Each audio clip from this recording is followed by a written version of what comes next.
Overloaded functions are very common in Haskell, but they come with a cost. Thankfully, the GHC specializer is very good at eliminating that cost. In this episode, we'll take an in-depth look at how overloaded functions work in Haskell and what the GHC specializer does to optimize them. Yeah, welcome to the Haskell Unfolder, a YouTube series where we discuss all things Haskell. As always, the show is live streamed, so we invite you to submit questions or comments in the chat, and we will try to show them on screen and discuss them.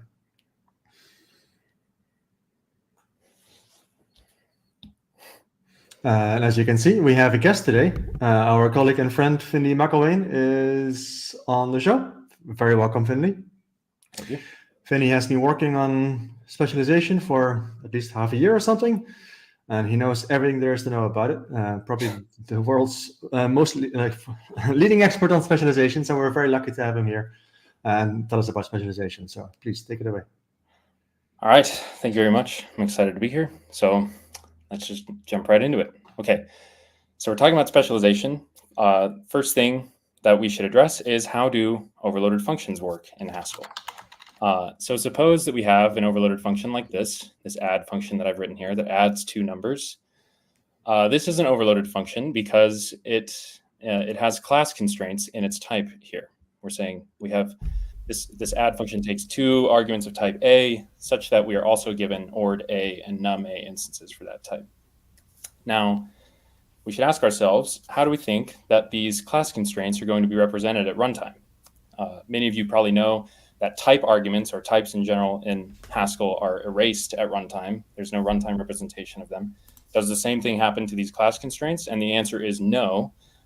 Class constraints are not erased, and the instances that get passed for these class constraints are actually passed to functions just like any other value arguments. And so therefore we can kind of think of this add function as being more like this at runtime, where there's no longer this concept of like a context in the type. Instead, we just specify these classes as types in the type of the function, and then as values for those classes, we have the instances right here. This ord A and num A parameters are going to be the actual instance values that were provided when this overloaded add function is called. And so what information will these instance values hold? And then how does the body of this add function change or accommodate this at runtime? So what happens? The way that works is like this. The type classes or type class instances in Haskell will get represented as records, where each field in the record corresponds to a function definition that was provided in the instance that record represents. And then class functions, such as this less than or equal to, in the definition of in the overloaded add function here, are just record selectors that get applied to those instances, and then they select out the appropriate definitions, and then those definitions get applied to the arguments. And so, to sort of fill in the gap here, at runtime, this add function really is more like this. The body is where the less than or equal to, for example, is just a record selector that gets applied to the dictionary. And yeah, we call these records, these type class records, dictionaries because because they are sort of they're holding all the definitions from the instance that we gave. And so we look up the less than or equal to definition in the ord dictionary that we're given, and then that gets further applied to the M and the 0 here. And then the same thing happens with the plus and minus getting applied to the num dictionary. And we can actually see this for ourselves if we have GHC output the intermediate representation of our program. And the way that I'll do that is by adding a GHC option to our module here. So I'm specifically specifying this dedump ds flag, which will output the GHC core intermediate representation of this module immediately after desugaring. And GHC core is one of the intermediate representations that GHC uses. And after desugaring means that it's before any optimizations are applied. And so yeah, so desugaring refers to the translation from the Haskell service language to the intermediate representation. Yep, exactly. So now before we look at that, we're going to be looking at GHC core, and I might gloss over some of the gory details of the core that we're actually looking at. So if anything in the core output remains unclear after this, I strongly encourage you to go check out episode 9 of the Haskell Unfolder, where Andres explains many things about GHC core in much more detail than I go into here. And they even I'm impressed that you looked up the episode number. Yeah. He doesn't need to look it up. He just knows it by heart. No, I don't know them by heart. And you even cover what I'm talking about here. You talk about type class dictionaries, and so just if you want to know more, go check that out. It's a great episode. So so in addition to that dump flag, I also have a cabal.project here where I'm adding some dump flags that make the output just a little bit more readable, and then I'm also dumping the output to files. And then I'm even specifying to GHC what directory I want those dump files to go into with this dumpter flag here. So when I build, we'll see that dumps directory show up, which will hold the desugar dump of my add module. And now we can see the GHC core of this overloaded add function. And we can see exactly what I was saying. It is a function that takes, well, first there's the type argument, and then there's the actual dictionary arguments, the type class instances that are supplied for a call to this overloaded function are right here. And they're given these $D names because the dollar means that it's a name that's generated internally in GHC, and then D means dictionary. And in the body of add, we can see that exactly what I said is happening, where the less than or equal to class function, the ORD class function less than or equal to, is just being applied to the ORD instance that we're given as a record selector. And then whatever definition we get out of that selection gets applied to M and the 0 here. And then in the recursive call, we're just passing those dictionaries straight through. And then the same thing is happening with the plus and the minus there. Mm-hmm. Yep. So now that we've seen how this overloaded function gets represented, let's this episode is all about specialization. So naturally, we should ask how do we specialize this overloaded function? We know that overloaded functions can be specialized. So how do we do that? And I'll demonstrate this by manually writing a specialization of this overloaded add function at the int type. So let's write a add function specifically for the int type. And the way that we do that is we just copy exactly what the definition of the overloaded function is, and then I'll change the name to add int. And then literally all we do, if we want to write a specialized version of this function, is change the type. So I'll make it go int to int to int. I'm not even going to touch the body because I don't like when we generate a specialization, all that we do is change the type. And that's the first half of specialization.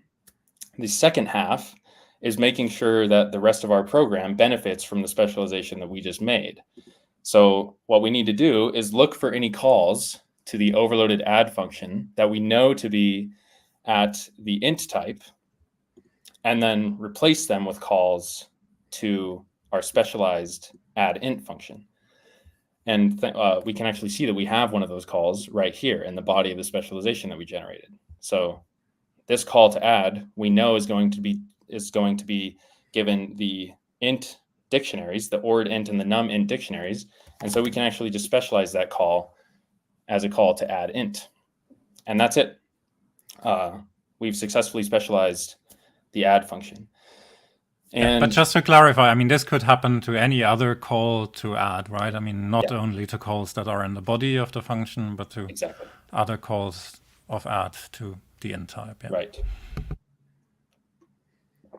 Exactly. So actually what we just did is exactly what the GHC specializer would do if it decided to specialize this overloaded add function. And we can even prove that by telling GHC to specialize the add function to the int type using a specialized pragma. And a specialized pragma does exactly what you think it does. It says, hey, GHC, take this overloaded function and specialize it to this concrete type. So that's what we'll do. And now let's look again at the desugared core to see how this GHC generated specialization and our manual specialization compare. Okay, look back at the core, and we see that the specialization that we wrote, add int, no longer is taking any dictionary arguments, and the references to the dictionaries that were previously given as arguments are now just references to the static ord int and num int dictionaries. And so that's what writing that specialization has done, is replaced those dictionary arguments with references to static dictionaries. And yeah, here's the overloaded add, and then the GHC generated specialization is named $S add to mean that's a GHC generated name, and it's a specialization of the add function, and it looks exactly the same as the specialization that we manually wrote. And so we have we have no dictionary arguments, and the references to the dictionary arguments are replaced with references to the static dictionaries. And as we can see, GHC has only done what I called the first half of specialization by just copying the body of the overloaded function and changing its type so that we know, so that we have these static references, but it has not replaced this call to this overloaded call to add with a specialized call. And the way that it does not look exactly the same as our version right now. Yeah, so it doesn't right now yet. But if GHC does the second half of the specialization, it will. And the way that GHC ensures that happens is by emitting what's called a rewrite rule. And if you watch the previous episode of Unfolder, episode 22, then Andres talked about Foldar build fusion, which and talked about rewrite rules a little bit. And we can actually see that rewrite rule ourselves if we add the dump rules option to GHC and then compile again. And if we check the dump rules output, we see that it is emitting this rewrite rule that's called uspec add at int is the name. And what it's doing is it just rewrites calls to the overloaded add function as specialized calls to add int. And it adds this uspec, which means user specialization, which means it's a rewrite rule that comes from a specialized pragma. So. Yeah, also, I mean, the way it's displayed here, it's a core rewrite rule, right? So like last episode, we discussed rewrite rules that you would like write in the surface syntax. So this is using core syntax, but it is the same principle. Yeah. Yes. Right. Okay. All right. So we've looked at what specialization is doing there, and it's just removing those dictionary arguments and replacing references to them as references to static dictionaries. And so you might look at this and kind of think to yourself, why is this an optimization? Like all that we've done is remove the dictionary arguments, but we're still selecting the definitions, the actual instance definitions using the class functions. And so it's not immediately clear why this is an optimization. But what's important here is that these are static dictionaries that GHC knows the definitions of and knows what the functions that were supplied for them knows the definitions of them. And so these are very optimizable record lookups now, as opposed to this where these are unknown. We don't know anything about the definitions held in this dictionary, so the optimizer can't do anything. And we can even see that these specialized bindings get much more optimized if we compare. If we look at the fully optimized bindings of this module using ddump simple, which means dump the output of simplification, and we compare the fully optimized binding of the overloaded function with the specialized function. So let's build again and then check the dump simple output. And now we can see that our overloaded add function stayed exactly the same. Let's compare with the desugared here. So our overloaded function before optimization and after optimization looks exactly the same. The optimizer couldn't do anything because it doesn't know anything about these instance dictionaries. But the specialized binding here, and actually, the specialized binding here got much more optimized because GHC knew that we were working with the int, the ord int, and the num int dictionary specifically, and it was able to do a lot more work just based on that. And so now this optimized add int function is doing a bunch of very specific operations on ints, and the worker wrapper optimization was applied, and so the inner loop of this recursive addition is now very efficient, sort of just machine instructions on unboxed integers. So Finley, Samuel brings up an interesting point, and he says the rewrite rule rewrites to add int and not to $s_add. Yeah. Yes, great point. And that is because as GHC is optimizing this module, it notices that the specialization that we manually wrote, add int, and then the specialization that GHC wrote, this $s_add, are equivalent, and it decides to remove one of them, and it sort of arbitrarily picks the $s_add. And so we actually GHC uses the definition the specialized definition that we wrote as the actual specialization of add, because it just sort of arbitrarily chooses to remove one of them because it's duplicated code. Yeah, so just to be clear, there's no need to write add int, right? You could just delete it. Right. Yeah. Right, and then $s_add would show up in the rewrite rule. Yeah. Like normally you would in fact not do this manual specialization, right? Yeah. Right. Yeah. And so then we see that $s_add remains, and and the name gets a little bit changed because of the optimizations get applied. But yeah, then it uses its specialization, not ours. Mm-hmm. Mm-hmm. Yeah. Good question. Yeah. Yeah. Okay. So so far, all that we've really done is manually specialize things. Like we've manually written this add int specialization, and then we've manually told GHC to do the specialization for us using a specialized pragma. But in reality, we often rely on GHC to figure out what specializations are necessary and generate them for us automatically. And so let's talk about how that automatic specialization works. And to do that, I'll remove these manual specializations that we've caused. So the most important thing. So, but just to be clear, by manual specialization, what you meant was not so much the add int, but you meant the explicit specialized pragma. Yeah. So by that specialized pragma, we're sort of manually causing GHC to do specialization. What I'm saying. So the manual writing of add int is just for this episode. Like you wouldn't actually normally do this at all. Yeah, that's not how you specialize. Don't do that. That was for demonstration purposes only. Yeah. But yeah, all that we've done is manual specialization so far. But we want to talk about how GHC automatically specializes our programs for us, and talk about what it does when it decides to do that and how it decides to do that. So the most important thing to remember, first and foremost, is that GHC only attempts automatic specialization in exactly one scenario, and that is when it encounters calls to overloaded functions at known types.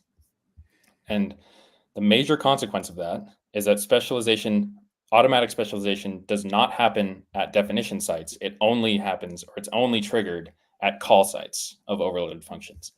Mm-hmm. So when GHC is compiling this overloaded add function, nothing about the fact that add is overloaded or anything about its definition will trigger automatic specialization. What triggers automatic specialization is use or calls to overloaded functions. And so, for example, I have some calls here in this multiply module where I'm calling the overloaded add function. And one of the calls here is specializable and the other is not. And the one that is not specializable is the one that happens in this overloaded multiply function, because the type that we're calling add at is unknown. It's determined by the type that we're calling this overloaded multiply function at. Mm-hmm. But this call to add that happens in this specialized version of the multiply function that's dealing with ints is specializable, because we know that we're passing the ord int and the num int dictionaries to this add function. And so this call is specializable. This call is not. And so we can see what happens if we dump the fully optimized bindings of this module using dump simple again. and then check the result, check what the optimized bindings of this multiply module look like. And actually, specialization didn't happen here. The overloaded multiply function looks like we expect, where we're getting these dictionary arguments and then passing them through to add. So this call to add is the not specializable call, because we don't know anything about these ORD and num dictionaries. But this, in the multiply int, it got optimized a little bit. Worker wrapper was applied. But in the worker function, we still have an overloaded call to add, even though we know what these dictionaries are. And so automatic specialization actually failed here. And there's a GHC warning that can tell us about that. It's called all missed specializations. And if we rebuild with that warning, we get this warning that says that GHC says it could not specialize the imported function add, and it suggests a probable fix of adding an inlineable pragma on add. And so let's take GHC for its word there and add this inlineable pragma on add.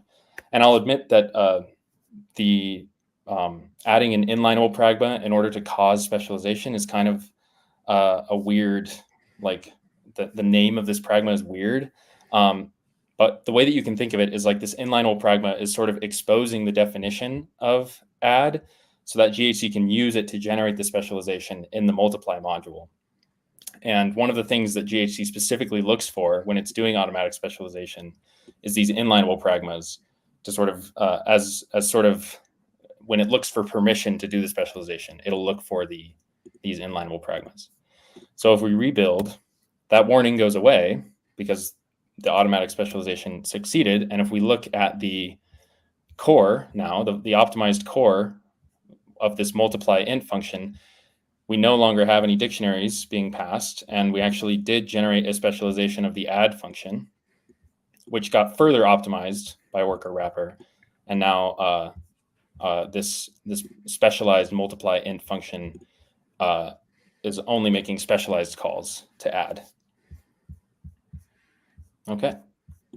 Right. So when we called add from multiply, at that point we did both halves of the specialization, right? We made both the specialized definition, and we changed the call side to be to that specialized definition.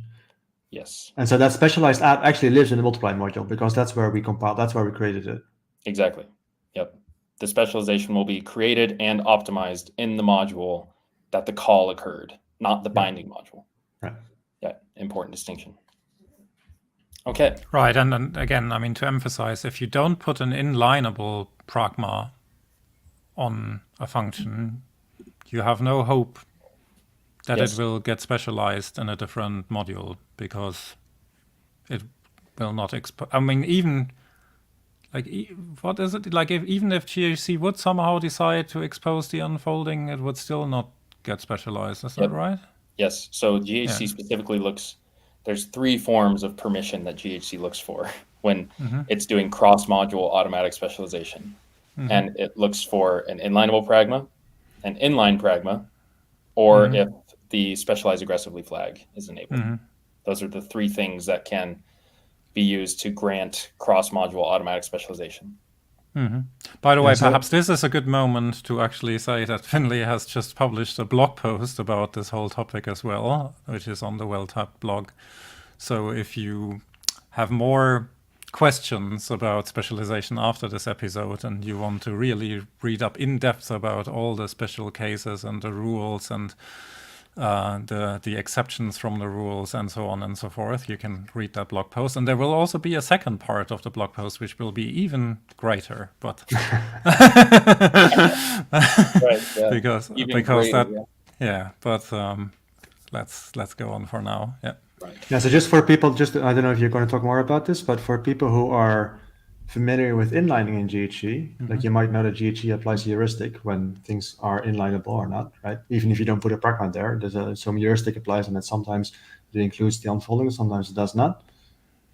Even when the heuristic fires, that function does not become specialized, like you cannot automatically specialize it unless you specify specialize aggressively, right? Did I get that right? This is something I also correct. keep getting wrong. But yeah, that is Right. it's it. So a function could be inlineable and yet not be inlineable. Right? You might have GHC might be able to inline it, but if there's no inlineable pragma, it still does not specialize it. Yeah, exactly. It's confusing. Yeah. Yes. Anyway. Yeah. Great. All right. So yeah, at this point we've talked about how overloaded functions work and how they're represented in GHC. We've talked about what happens when those overloaded functions get specialized and how this automatic specialization works, and then how this cross-module automatic specialization works. Cross-module automatic specialization requires this inlineable pragma or the specialize aggressively or the inline pragma. And I guess another important thing to note is that if the overloaded call is happening in the same module, like if it's not cross-module, so your overloaded function and your overloaded call are in the same module, you don't need an inlineable pragma. It'll just happen. And so that's kind of an important thing to note. But now that we've looked at all that, I want to briefly show just an example of sort of the impact that specialization can have on performance. And so I have this main module here that where I've defined a product function that just folds my little silly multiply function over a list of numbers and creates a product. And then I call this product function on 5 lists of numbers of different types, and I calculate their results strictly, and then print done. And so what's going to happen here? Well, if we look at this my product function, the way that multiply occurs right here is not specializable because the dictionaries are coming from the context of my product. So we don't know anything about the dictionaries based on the way that multiply occurs here. However, this my product function is small enough that GHC will inline it when we call it up here. And that inlining will expose 5 specializable calls or several specializable calls to the multiply function, because suddenly we will know what types we're going to be folding over and applying multiply to. And so we can actually see that for ourselves. If I again dump the core output in the main module, and I'll just dump the fully optimized bindings. So if I build, and now we look at the simplification output of the main module, we see that in our main function here, we have multiple specializable calls of multiply that got exposed by the inlining of our product function. And again, specialization is not happening because we haven't marked multiply as inlineable, but these are specializable calls, and specialization is failing. So let's just run the program. We know specialization is failing, but let's see how it performs. If I calculate the amount of time that it takes for all those products to be calculated, it takes 0.789. And now if I add an inlineable pragma to this to my multiply function. So supposedly we could have again used this warning, right? Yes. Report and... Yeah. No, you don't have to do it. Yeah. By the way, I mean, I have a stupid question about the warning though. Why is it called all missed specializations rather than just... You don't want to ask that question. So, yeah. Like, does it guarantee that it will absolutely report all of them, or why? Or is there also some missed? All missed specializations specifically is for when you are importing an overloaded function and then you have calls to it like this, where we know that it's specializable, but it's not going to happen because it's not marked inlineable, or the other cases don't hold. There's another warning that's just missed specializations, not all missed specializations. Okay. And that is specifically for when you are actively specializing something and you expose a specializable call in the body of the specialization, and then that fails. I see. Okay, so they really both exist. Okay. Yeah. Okay. And so it's a confusing naming. It's confusing semantics, and actually they don't really work very reliably. The people that use these warnings will tell you that they're not very reliable. But okay, but better than nothing, I guess. Yeah. Yes. Yeah. Right. Okay. Right. So we've added an inlineable pragma to multiply, which should help. It will cause these specializable calls to get specialized. So let's compare the performance. Without the specialization, it took 0.789, and with the specialization, it takes 0.17. So it's a very drastic improvement in performance. And yes, this is a very contrived example, but it does sort of demonstrate a very high upper bound on the impact that specialization can have on our performance. And so yeah, I just wanted to show that.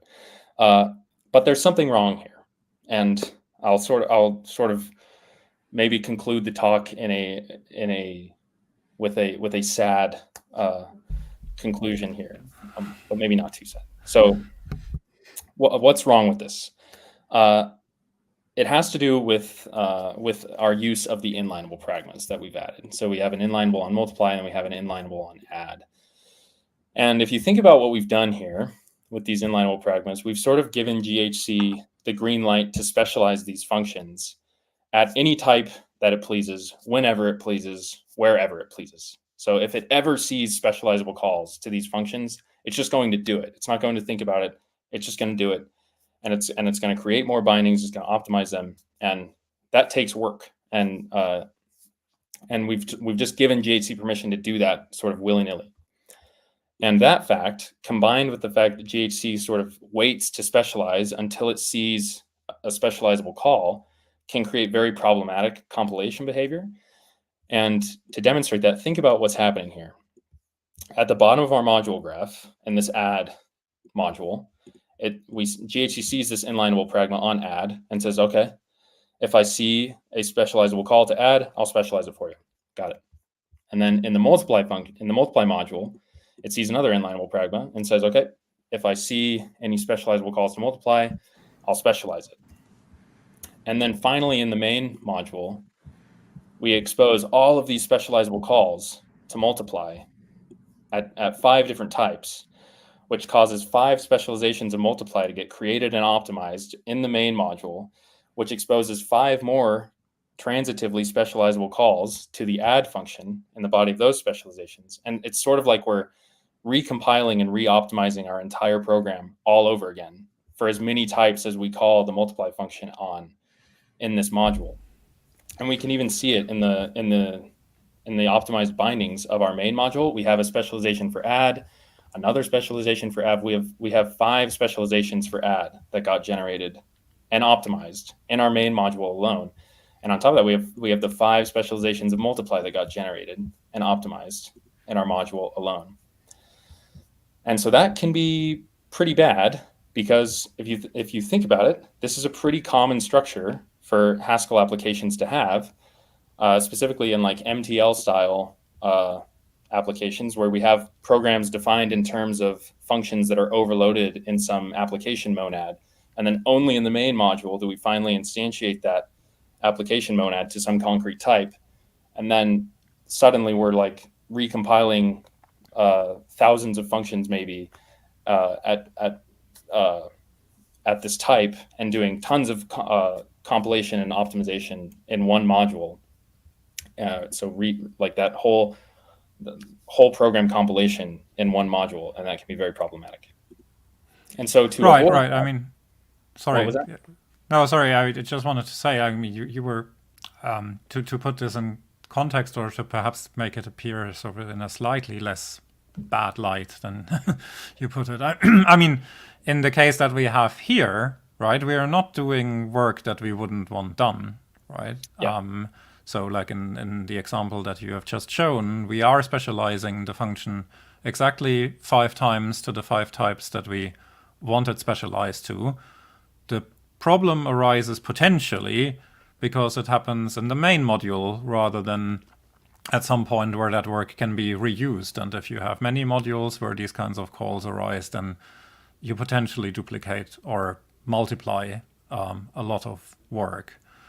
But I guess this is where we basically go full circle to the very beginning. If you use an explicit specialized pragma, that is one way to prevent the situation from arising, right? I mean, if you happen to know that I'll need specializations on these 5 types, and you put those 5 specialized pragmas into the module where you define it, then you would, at least for those instances, prevent the problem from arising. Is that correct?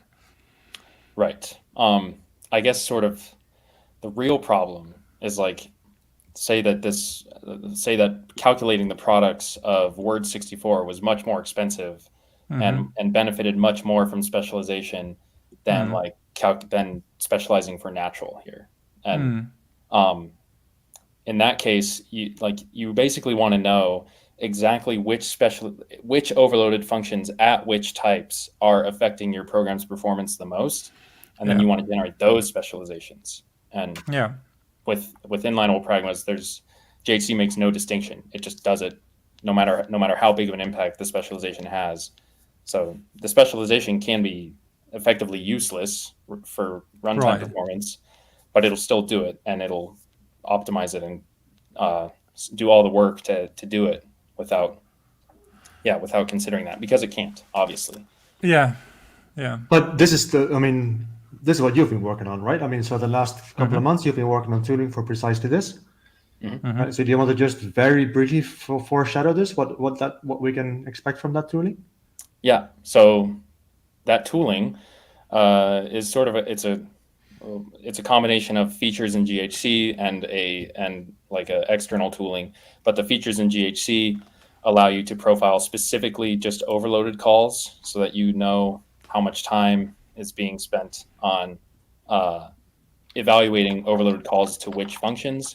But then that uses cost center profiling, which lacks the dimension of which types I sort of mentioned. Like, we want to know which overloaded calls at which types are contributing the most to our program's performance. And that's what this external tooling can do, by sort of instrumenting overloaded calls and then capturing information about which types are being used in those overloaded calls. And then we can do much more precise, make much more informed and precise specialization decisions based on the data that comes out of that. And that's something that the part 2 of the blog post series is going to talk about. Right. Yeah. Okay. That's, a good point to end, or did you want to say more? I think that's all. Yeah. Okay. Yeah. Do we have any more questions? No. Okay. Then. All right. Well, thanks everyone, I guess. If you enjoyed it, please like and subscribe. And feel free to leave any comments below the video. We'll leave the chat open for a couple more minutes as usual. So if you want to ask any more questions to Finley or us, you can do that now. And if you missed the window, then feel free to post questions in the comments, and then we can always answer them later. Right. And just to say again, so the first part of the blog post, which covers what Finley talked about most of the episode in more detail and with more more exhaustively, is available now, and we'll also put the link in the description sooner or later, but it is on our blog. And the second part will be published in a week or 2, I guess, and roughly in 2 weeks, or we haven't decided yet, we'll also be back with our next episode. So thank you very much.